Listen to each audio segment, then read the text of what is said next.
sharing a reading experience. I took down some notes from Too Soon Old, Too Late Smart by Gordon Livingston, and I'm sharing them with you now.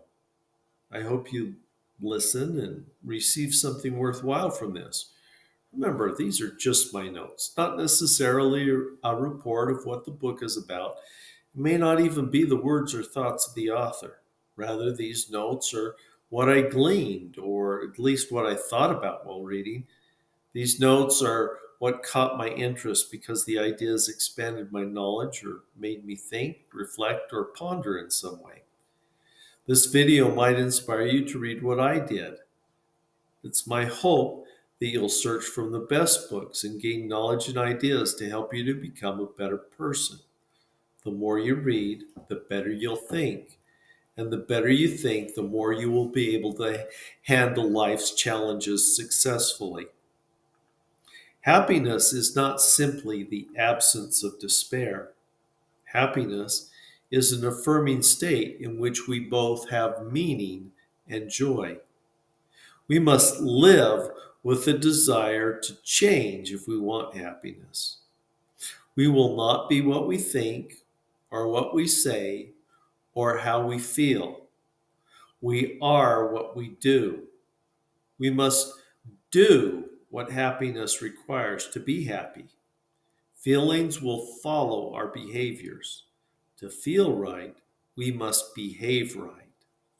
As much as we try, we do not control how we feel or what we think, save by what we do.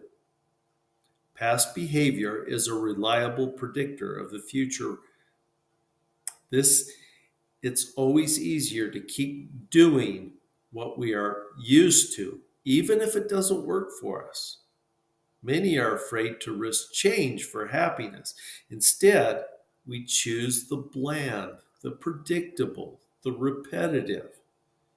This explains the overwhelming sense of boredom that is the defining characteristic of our time.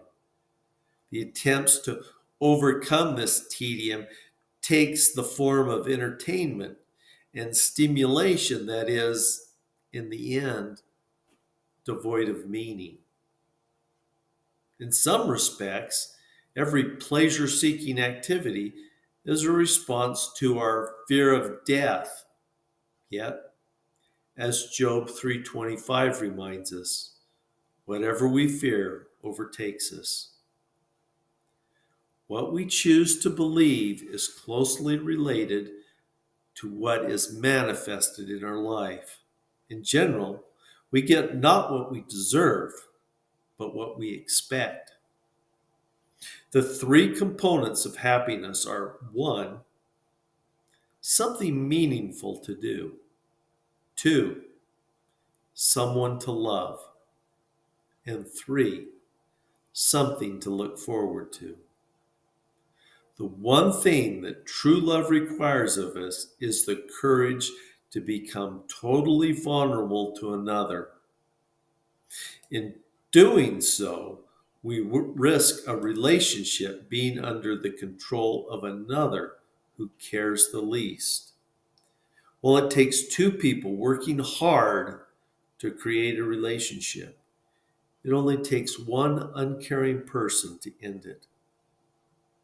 To take such a deeply expensive chance, we have to have faith to expect a positive outcome in the face of knowing we may have to start over. It's difficult to remove an idea by logic when it was not created by logic in the first place. Confronting deeply held habitual feelings and attitudes with logic seldom works. If most of our behavior is driven by our feelings, it follows that to change ourselves, we must be able to identify our emotional needs and find ways to successfully fill those needs. People mistake thoughts, wishes, and intentions for actual change. Confession might be good for the soul, but unless it's accompanied by altered behavior, it remains only words in the air. Nothing more than the morning fog being burned away by the heat of the rising sun. Enormous time and energy is devoted to promoting safety by avoiding risk. To the degree that we become constrained by avoidance, our life shrinks. This shrinking brings despair. People in despair become self absorbed. The ultimate expression of being self absorbed is suicide. We sense a loss with an obsessive concern with safety and security. We lose the spirit of adventure. To counter this, people test themselves and do things like playing contact sports, hiking through Europe, and entering into military service. They willingly take risks. To be happy is to take the risk of losing that happiness. The characteristics that render each of us unique are seldom the products of rational choice. Our bad habits tend to be extremely resistant to change, even when it doesn't work for us, and those habits threaten to destroy our lives. Under the best circumstances, change takes time. Virtually all happiness producing processes in our lives takes time, usually a long time. Learning new things, changing old behaviors, building satisfying relationships, and raising children all take an enormous amount of energy and time. This is why patience and determination are among life's primary virtues. As long as we measure others and ourselves by what we have and how we look, life is inevitably a discouraging experience characterized by greed, envy, and the desire to be someone else. The purpose of building has always been slower and more complicated than that of destruction. Rather than justification, the means are the end. As with anything in life, it's the act that defines us, it's the doing that defines us. If we believe in sudden transformation, the big score, we're less likely to pursue the harder and less immediately satisfying work of becoming the people we wish to be. Even when a straight line appears to be the shortest distance between 2 points, life has a way of confounding geometry. Often, it is the trifling pursuits and the detours that define us.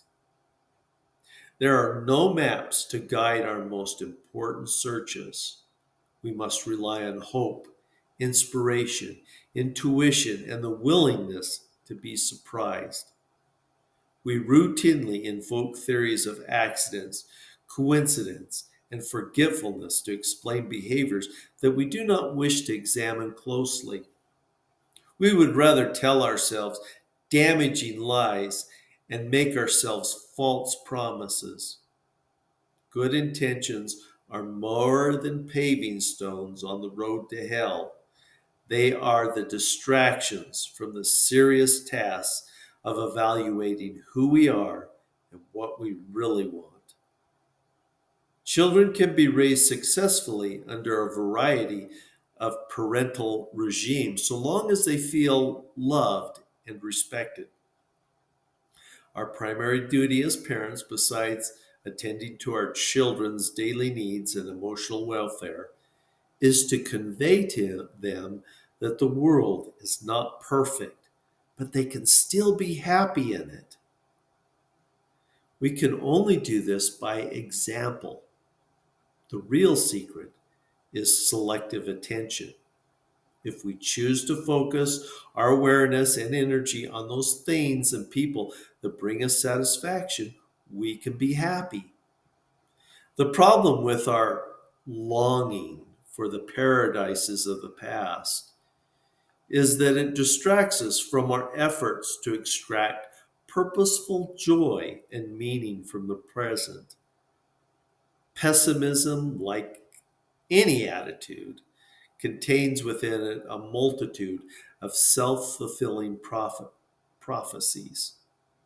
Avoidance makes life worse, while facing life head on only gradually improves it. Every life contains losses. How we respond to those losses is what defines us. Thank you for joining me. Until next time, X's and O's.